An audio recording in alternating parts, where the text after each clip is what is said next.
Selamat pagi Bapak, Ibu, dan saudara-saudara. Bersyukur kepada Tuhan pagi ini kita boleh beribadah kembali, baik saudara-saudara yang sudah datang secara onsite di gedung gereja, ataupun Bapak, Ibu, dan saudara-saudara yang mengikuti ibadah melalui sambungan online. Saudara-saudara, hari ini adalah hari Minggu STTAA, Sekolah Tinggi Teologi Amanat Agung. Kami bersyukur kepada Gembala dan Majelis Jemaat GMI Immanuel yang memberi kesempatan kepada kami untuk menyelenggarakan Minggu STTAA di tempat ini.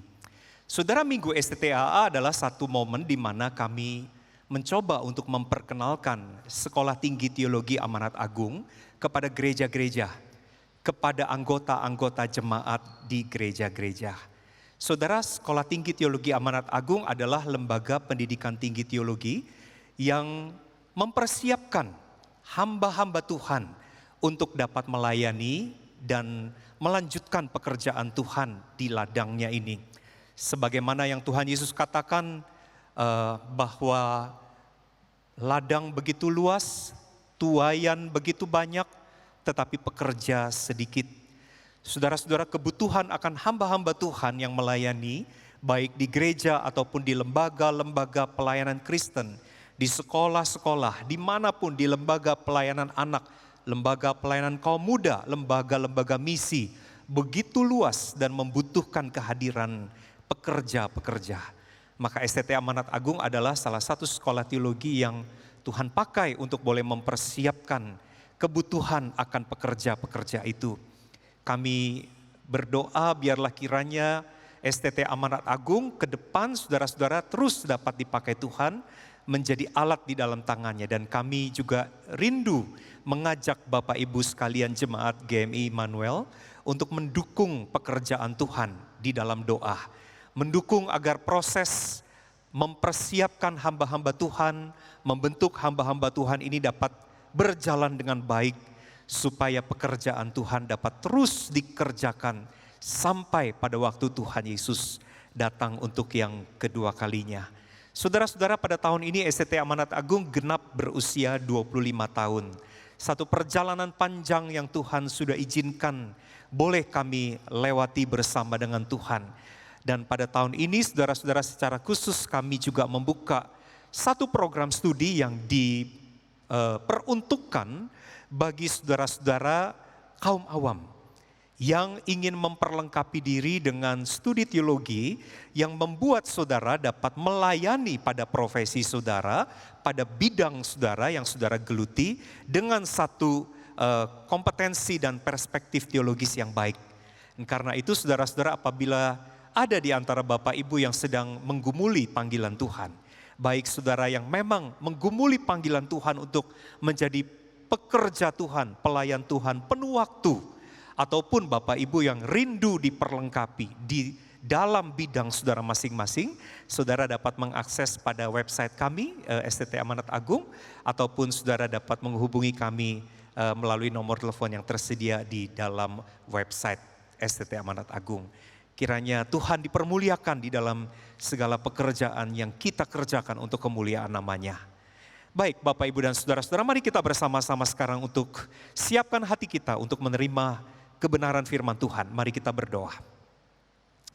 Kami bersyukur Tuhan untuk kesempatan di mana kami boleh beribadah pada hari ini. Terima kasih untuk kekuatan kesehatan yang Tuhan beri. Anugerah yang selalu mengalir memenuhi kehidupan kami hingga pada saat ini.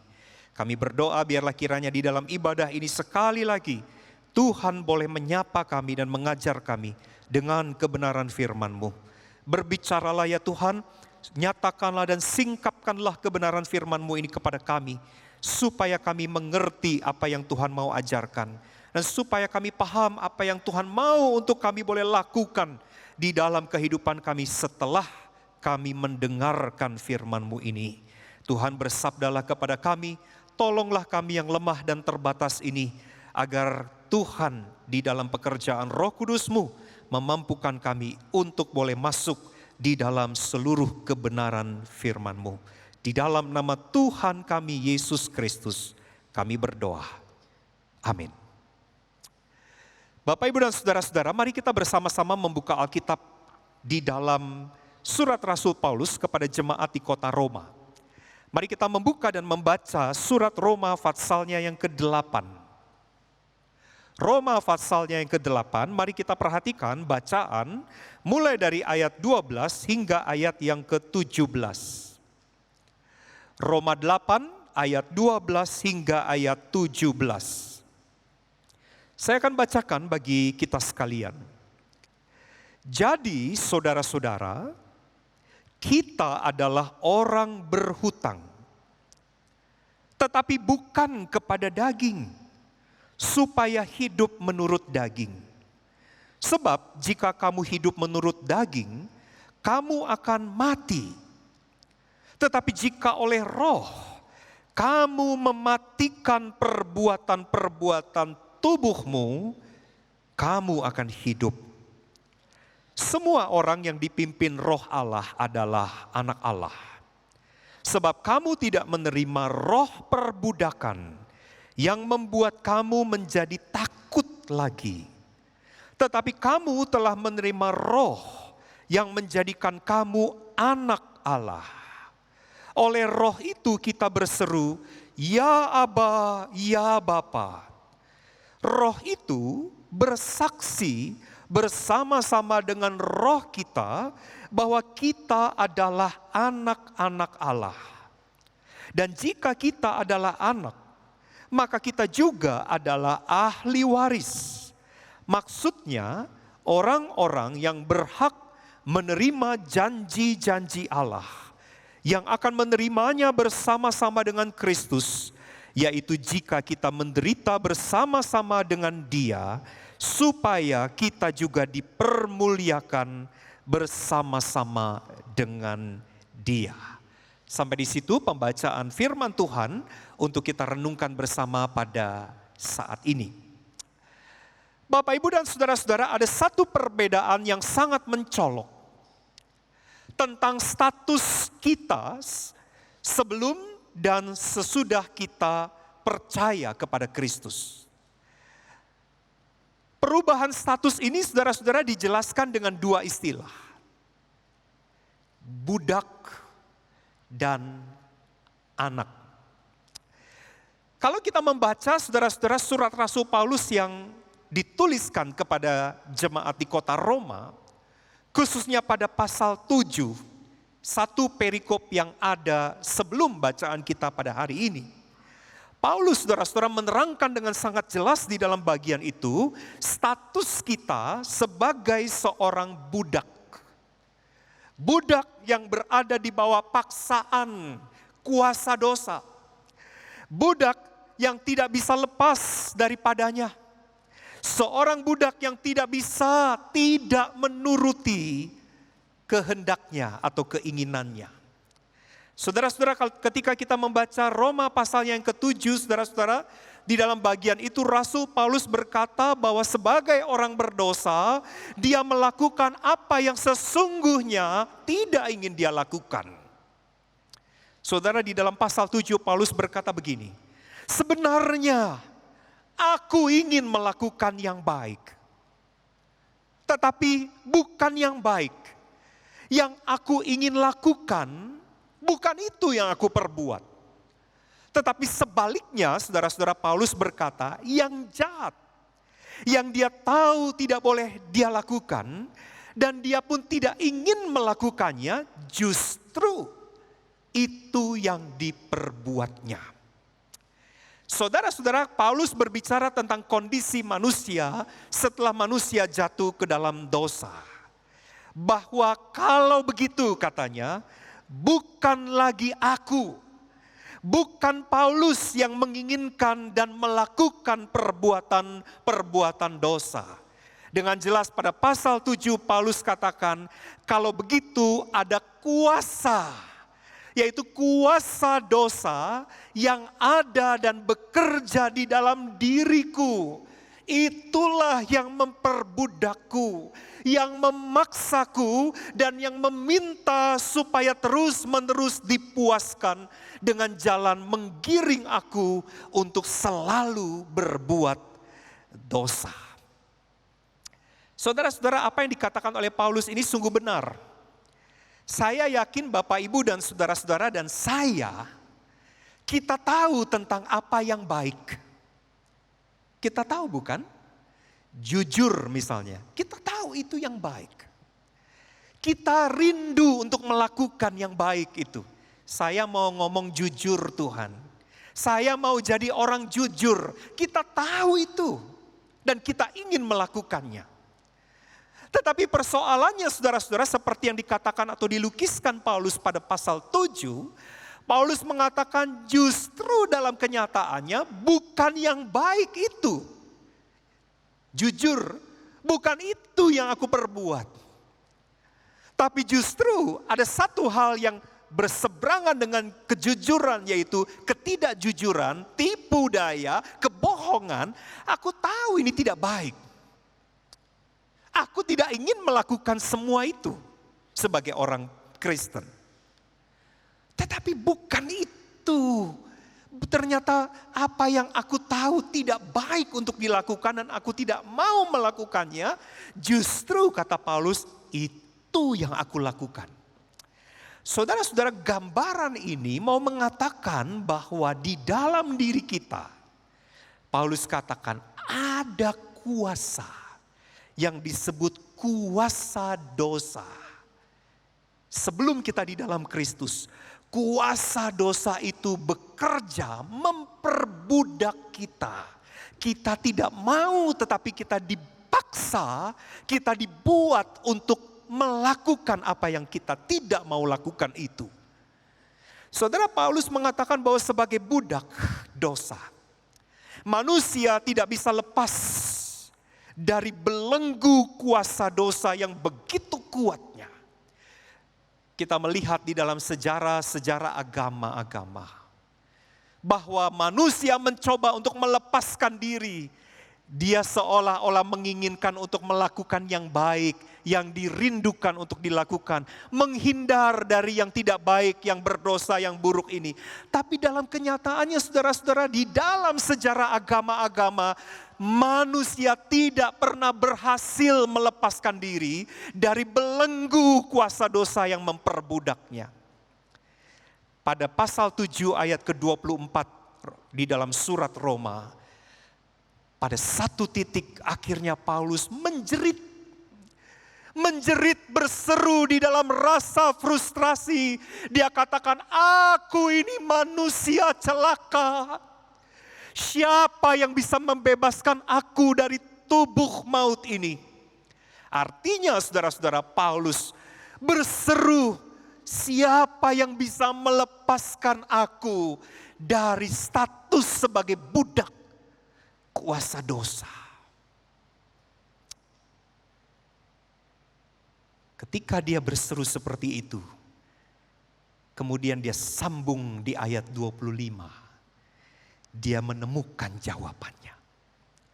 Jawabannya tidak terletak pada kekuatan manusia. Jawabannya tidak terletak pada pihak-pihak lain.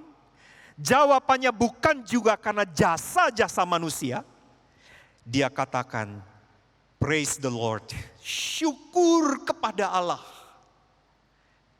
Oleh Yesus Kristus, Tuhan kita. Saudara, apa yang dijelaskan oleh Paulus mau mengatakan bahwa karya Kristus di atas kayu salib membebaskan Anda dan saya. Bukan hanya dari akibat dari dosa-dosa yang pernah kita lakukan. Tetapi karya Allah di dalam Kristus Yesus di atas kayu salib juga melepaskan saudara dan saya dari perbudakan itu. Dosa tidak lagi memperbudak kita. Karena itu Paulus katakan, sekarang aku bebas hanya oleh karena Yesus Kristus Tuhan kita dan melalui pekerjaan Roh Kudus yang memampukan manusia untuk mempercayai Kristus dan karyanya di atas kayu salib. Maka saudara-saudara, oleh sebab itu di dalam Kristus, hari ini saudara dan saya sudah bebas dari perbudakan. Status kita yang lama, budak, sudah selesai. Dan sekarang di dalam Kristus, kata Paulus, kita mendapatkan satu status yang baru. Apa itu statusnya? Anak. Wah, saudara-saudara, ini langit dan bumi. Ya, tadinya budak, tadinya tidak berkuasa, tadinya hanya harus menuruti kemauan pihak lain. Tetapi sekarang saudara dan saya diangkat menjadi anak. Yaitu anak-anak Allah. Saudara, menjadi anak Allah bukan hanya sekedar sebuah status. Tetapi tentu di dalam status itu ada konsekuensi-konsekuensi logis yang mengikutinya. Dan hari ini saya mau ajak Bapak Ibu untuk belajar bersama-sama apa itu konsekuensi logis dari status kita sebagai anak Allah. Menurut bacaan yang kita baca pada hari ini, saudara-saudara. Saudara, mari kita melihat pada ayat yang ke-15 dan ayat yang ke-16. Di situ Paulus berkata begini, sebab kamu tidak menerima roh perbudakan yang membuat kamu menjadi takut lagi. Tetapi kamu telah menerima roh yang menjadikan kamu anak Allah. Oleh roh itu kita berseru, ya Aba, ya Bapa. Roh itu bersaksi, perhatikan. Roh itu bersaksi bersama-sama dengan roh kita bahwa kita adalah anak-anak Allah. Saudara, apa yang Paulus katakan di dalam ayat 15 dengan penuh keyakinan ini? Paulus menjelaskan bahwa roh yang kita terima, yaitu Roh Kudus Tuhan, roh yang kita terima tidak menjadikan kita menjadi seorang budak yang membuat kita hidup di dalam ketakutan. Di dalam ayat ke-15 itu, saudara-saudara, kalau saya mencoba membaca di dalam terjemahan Alkitab bahasa Inggris, dipakai istilah atau dipakai kalimat begini. For you did not receive a spirit that makes you a slave again to fear. Engkau tidak menerima roh yang menjadikan kamu laksana seorang budak yang hidupnya dipenuhi dengan ketakutan. Sebaliknya dengan sangat jelas Paulus berkata bahwa kita menerima roh yang membuat kita menjadi anak. Ada perubahan status yang begitu besar, yang begitu ekstrim. Budak, sekarang kita menjadi seorang anak, yaitu anak-anak Allah. Maka saudara-saudara, sejak kita berada di dalam Kristus, maka relasi kita dengan Allah adalah relasi Bapa anak. Itu relasinya. Dan di dalam relasi Bapa anak ini, saudara-saudara, bukan hanya terjadi secara sepihak. Bukan hanya Allah yang mengangkat atau mengadopsi kita menjadi anak-anaknya, tetapi di sisi lain oleh pekerjaan Roh Kudus, Paulus katakan kita pun karenanya berseru dan memanggil dia sebagai Bapa, Aba, Bapa. Saudara, ini satu perubahan yang begitu drastis. Di dalam relasi sebagai anak, maka kita mempunyai hubungan yang begitu dekat.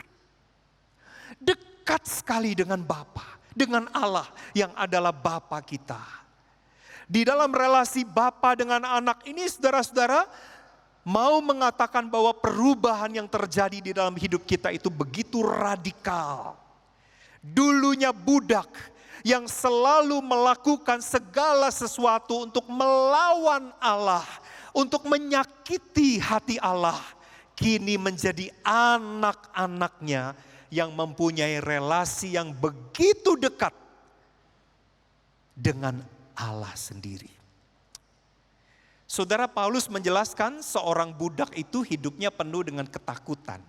Kita harus memahami dalam konteks masyarakat Yahudi, kalau seseorang budak itu sudah dibeli oleh majikan, coba kita bandingkan kisah Yusuf misalnya, dibeli menjadi budak oleh Potifar, maka hidupnya, badannya, seluruh nasibnya itu ada di dalam tangan tuannya. Maka budak, kata Paulus, hidup di dalam ketakutan kepada tuannya. Tetapi sekarang relasi kita atau status kita setelah diangkat oleh Allah, kita diangkat menjadi anaknya. Yang ada bukanlah ketakutan, tetapi kita mengalami kelegaan, kita mengalami kelepasan, kita mengalami sukacita. Saya menjadi seorang anak istimewa, dekat, intim dengan Allah kita. Saudara, betapa luar biasanya status baru yang kita terima di dalam Kristus ini. Yang kita terima karena pekerjaan Roh Kudus. Yang mestinya perubahan status ini disambut dengan sebuah keyakinan. Sebuah kepastian yang teguh bahwa hal itu sungguh-sungguh menjadi milik kita selaku orang percaya. Sungguh-sungguh telah terjadi pada kita. Benar-benar kita alami sebagai orang Kristen. Karena itu Paulus memakai satu terminasi, roh itu bersaksi. Testifies. Bahwa saudara adalah anak Allah. Saya pun juga anak Allah. Saudara, kalau demikian sampai dikatakan Roh Kudus itu bersaksi tentang status kita, itu berarti adalah sebuah kebenaran. Itu artinya saudara alami dan saya alami di dalam iman kita kepada Kristus. Di dalam hidup Kristen kita, anak sungguh-sungguh kita alami. Kita menjadi anaknya Allah. Dan bukan hanya keyakinan, tetapi semestinya semua ini pada akhirnya membawa rasa syukur yang begitu besar. Membawa doksologi, membawa puji-pujian yang besar kepada Allah. Atas karunia-Nya yang tidak terkira untuk kita budak-budak hina ini. Saudara, tetapi yang menyedihkan adalah bahwa tidak banyak orang Kristen yang merasa bahwa dia anak. Tidak banyak orang Kristen, saudara-saudara, yang yakin bahwa dia adalah anak. Kadang-kadang saudara-saudara, di dalam hidup Kristen kita hanya mampu menghayati bahwa kita ini orang percaya dan Yesus juru selamat kita. Titik. Padahal antara saudara dengan Allah, antara saya dengan Allah, ada satu hubungan yang begitu istimewa.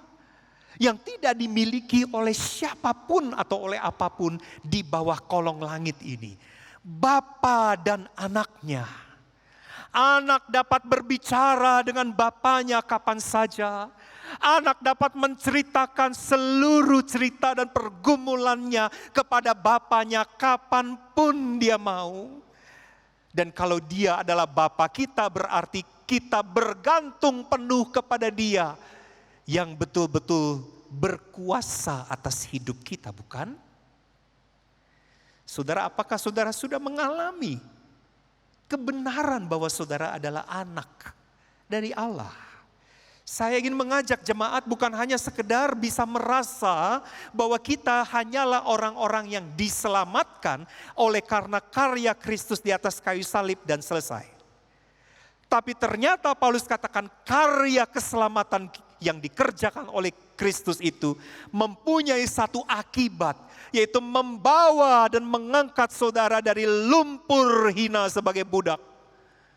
Dan sekarang diangkat menjadi anak dari Allah. Seperti pengalaman orang-orang yang mungkin tidak punya ayah, tidak punya ibu. Dia bukan siapa-siapa. Satu kali diambil, diangkat menjadi anak sah dari seseorang. Ada satu status yang baru. Ada satu relasi yang dekat. Ada satu status yang istimewa. Dan itulah yang firman Tuhan mau katakan kepada saudara. Saudara, saya adalah anak Tuhan. Nah, bukan hanya meyakini dan mensyukuri. Yang kedua yang Paulus mau ajak kita untuk kita lakukan kalau kita tahu bahwa kita anak adalah supaya kita menjalani hidup kita atau menghidupi dengan serius status kita sebagai anak itu. Mari kita baca ayat 12, ayat 13. Jadi saudara-saudara, kita adalah orang berhutang.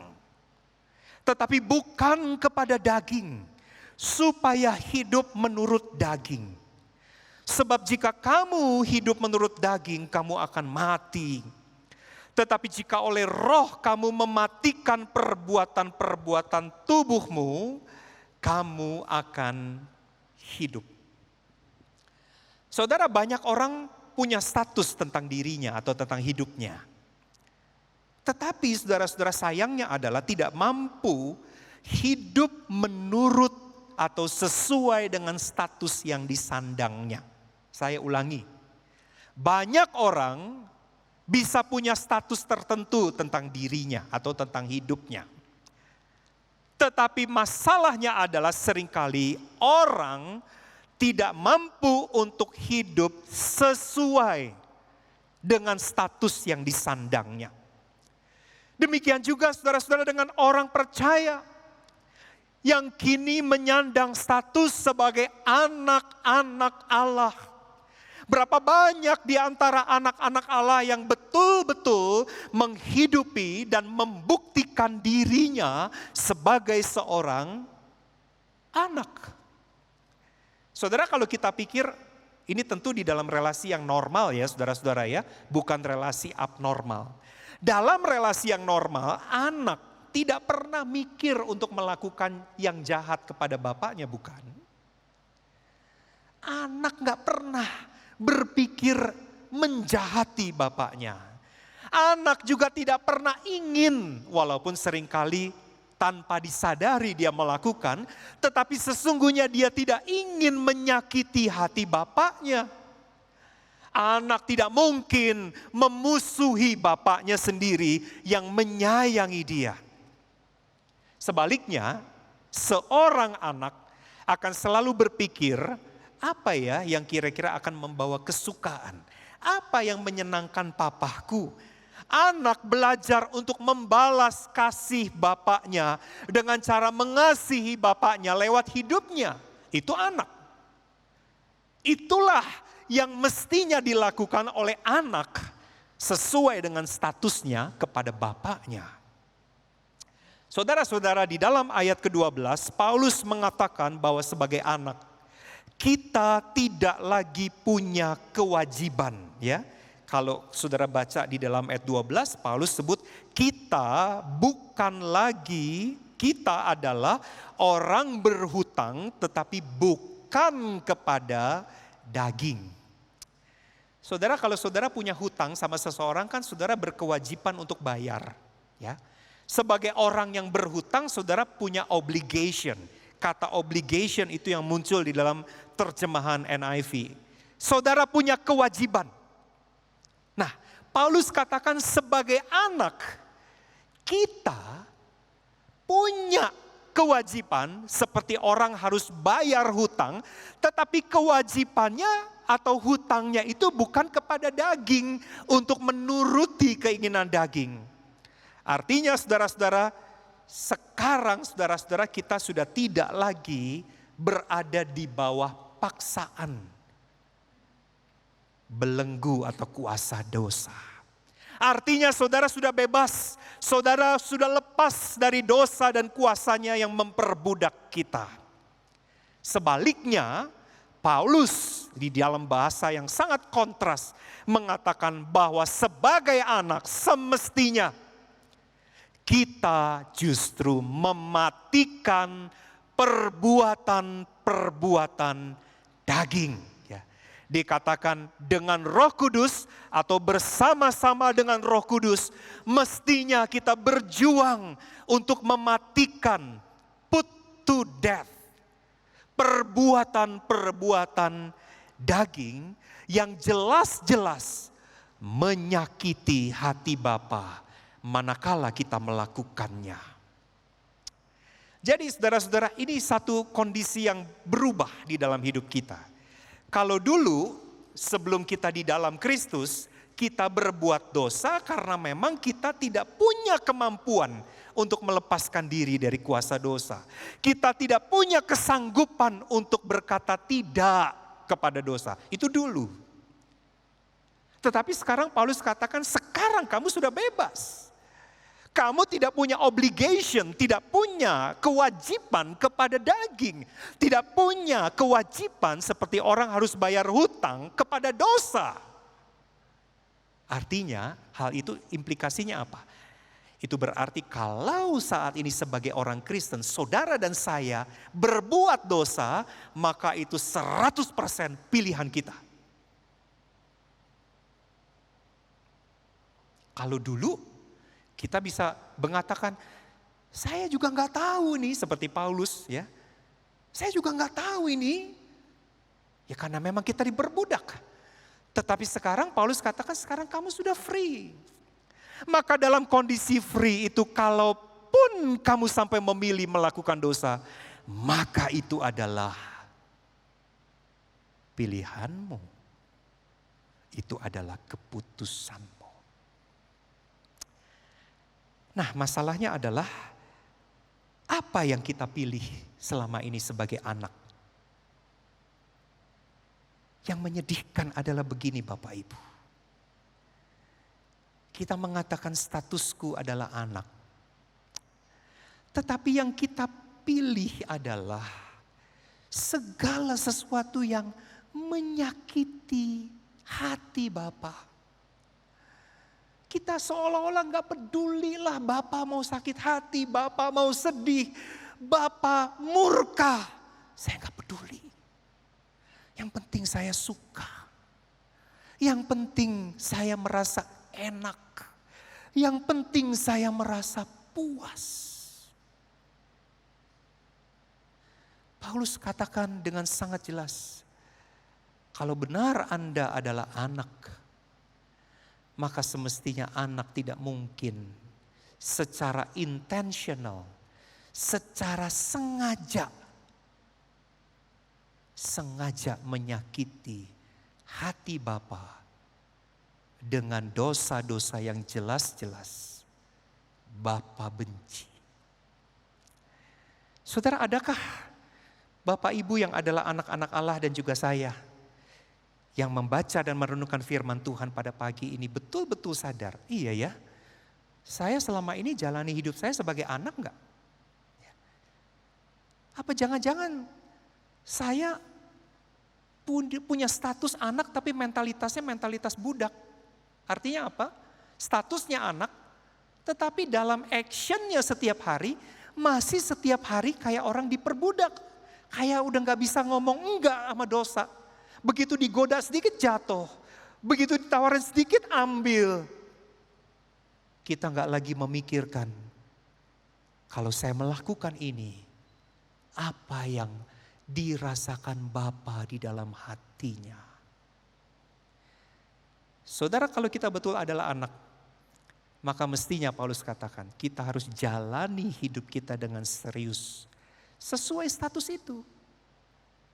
Artinya tidak melakukan apa yang menyakitkan hati Bapa.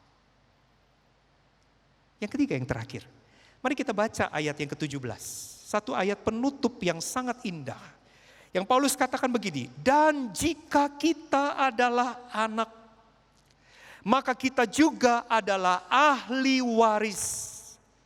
Maksudnya orang-orang yang berhak menerima janji-janji Allah yang akan menerimanya bersama-sama dengan Kristus, yaitu jika kita menderita bersama-sama dengan Dia, supaya kita juga dipermuliakan bersama-sama dengan Dia. Saudara, status kita sebagai anak, ya. Kalau ditanya begini kepada Bapak Ibu, kalau Anda adalah anak Allah, sejak kapan Anda menjadi anak Allah? Saudara, kita menjadi anak Allah sejak kita percaya. Karena itu dijelaskan oleh Paulus. Kalau roh Allah diam di dalam kamu, maka kamu adalah anak-anak Allah. Jadi pada waktu kita bertobat, pada waktu kita dilahirkan kembali, maka saat itu dimulai status kita. Kita jadi anaknya Allah. Ya. Dan saudara punya pengalaman, saya juga pengalaman rohani, pertobatan kita yang menjadikan kita anak Allah itu pasti berbeda-beda ya. Tanggalnya, tahunnya, dalam momen apa, tapi kita punya pengalaman itu. Waktu kita bertobat, disitulah kita mulai status kita sebagai anak Allah. Tapi status sebagai anak Allah yang terjadi sekarang ini di dunia ini terus akan disempurnakan, dipenuhkan sampai pada waktunya dengan sempurna. Pada waktu nanti kita bertemu muka dengan Bapa kita itu. Artinya saudara-saudara, ini sejalan dengan konsep keselamatan. Ya. Keselamatan kita, kalau saudara ditanyakan, kapan saudara mulai diselamatkan? Ya, pada waktu kita percaya. Kapan Anda menerima hidup baru seperti yang dijanjikan Tuhan Yesus di dalam Yohanes 3 ayat 16, barang siapa percaya akan beroleh hidup yang kekal. Jawabannya adalah saya memperoleh hidup kekal pada waktu saya percaya. Tetapi hidup kekal itu akan secara progresif dipenuhkan, disempurnakan secara penuh dan sempurna nanti pada waktu atau pada masa ketika kita bertemu muka dengan Kristus. Kalau di dalam bahasan secara teologis, konsep ini seringkali disebut dengan satu sebutan already but not yet. Ya, kita sudah mendapat hidup baru, tetapi masih akan dipenuhkan sampai pada waktunya. Kita sudah menjadi anak Allah sekarang ini, tetapi masih akan terus dipenuhkan dan disempurnakan sampai nanti itu. Pada waktu Tuhan datang menyatakan kemuliaannya. Nah saudara-saudara, yang menarik adalah dengan jelas Paulus mengatakan bahwa sebagai anak, kalau begitu saudara sekarang adalah ahli waris. Nah ini mungkin dekat dengan pemahaman atau dengan budaya kita ya saudara-saudara ya. Bahwa anak-anak memang satu kali akan menjadi ahli waris dari orang tuanya. Ya. Tapi yang berbeda adalah begini. Kalau anak-anak dalam konteks budaya kita, kalau anak ini menjadi ahli waris, apa itu yang diterima? Apa yang diterima anak sebagai ahli waris dari orang tuanya?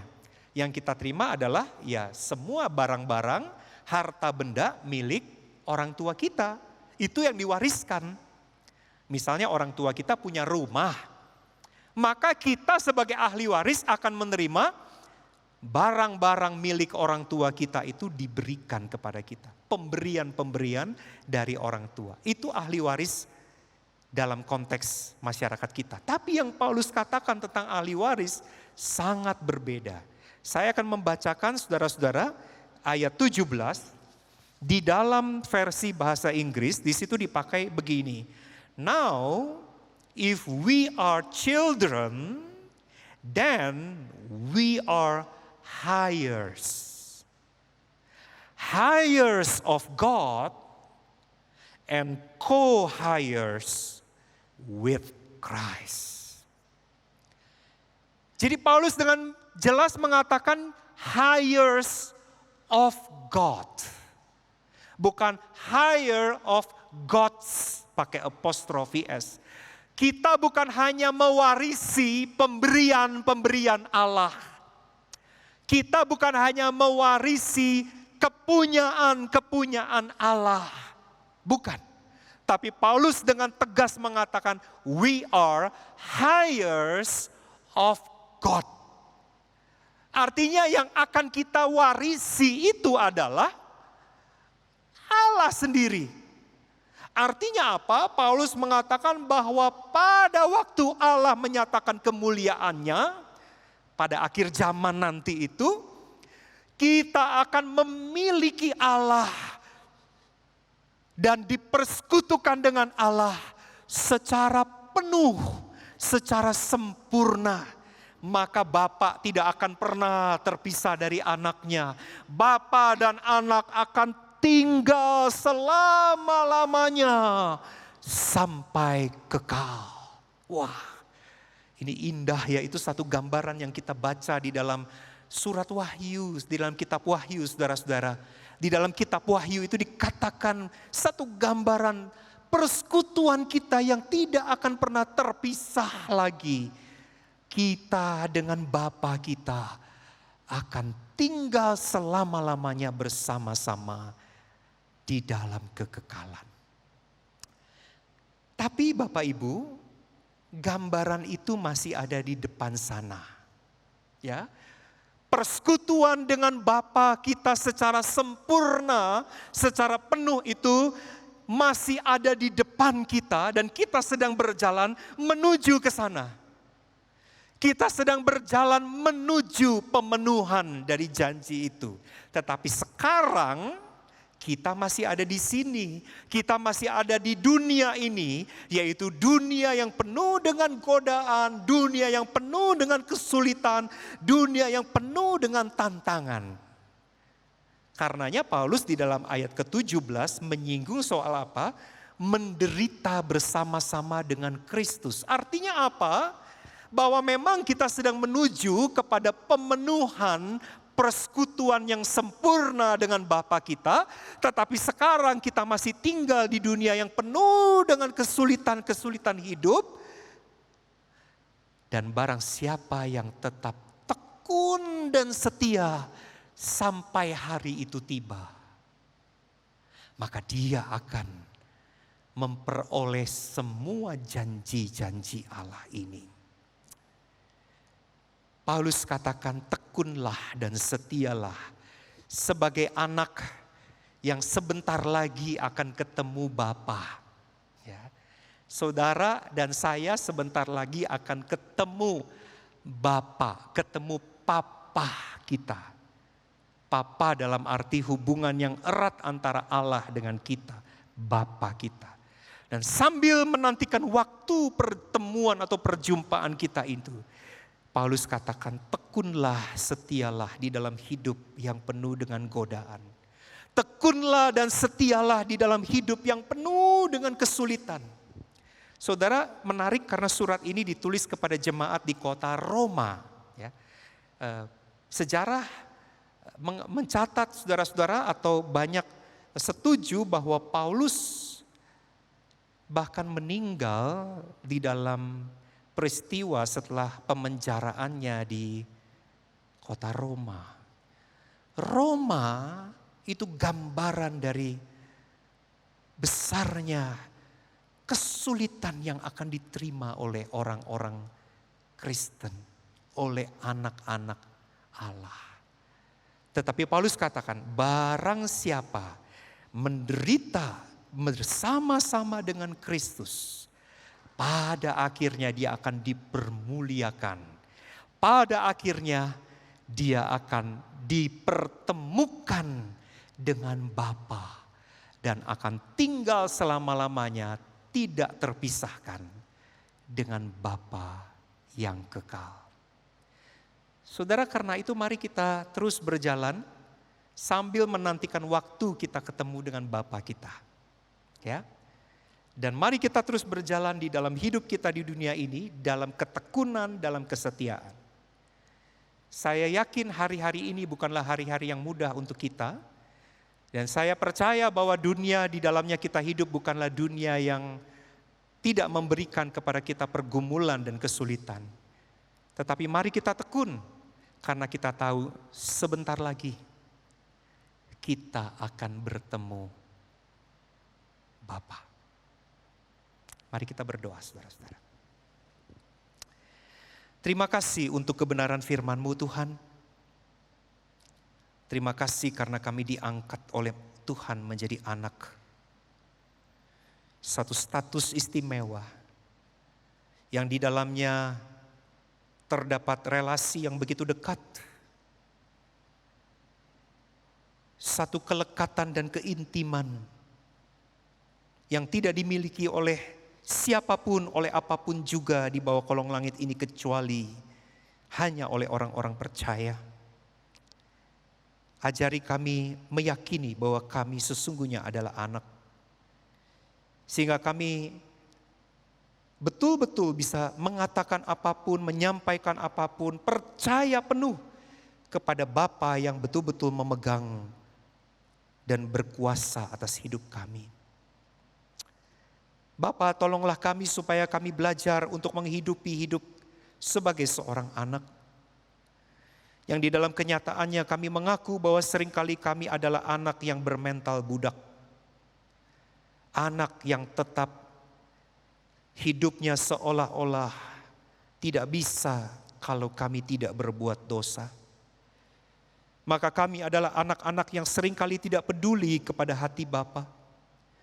Kami adalah anak-anak yang melakukan apa saja yang enak, yang nikmat, yang memuaskan kami. Sekalipun kami tahu semua itu adalah menyakitkan hati-Mu. Ampuni kami ya Tuhan. Tolonglah kami belajar untuk tekun dan sabar. Bukan hanya tekun dan sabar di dalam godaan-godaan, tetapi juga di dalam dunia yang penuh dengan kesulitan dan pergumulan. Karena kami tahu bahwa sebentar lagi kami akan berjumpa dengan Engkau yang adalah Bapa kami. Dan setelah itu kami akan bersama-sama dengan Engkau. Tidak akan pernah terpisahkan di dalam kekekalan. Terima kasih untuk kebenaran firman yang Tuhan nyatakan. Ketika hamba selesai berbicara, biarlah Allah Roh Kudus terus menggemakan kebenaran firman ini di dalam hati dan pikiran setiap kami. Supaya kami betul-betul boleh mengalami, menjalani hidup kami sebagai anak Allah. Demi Kristus kami berdoa. Amin.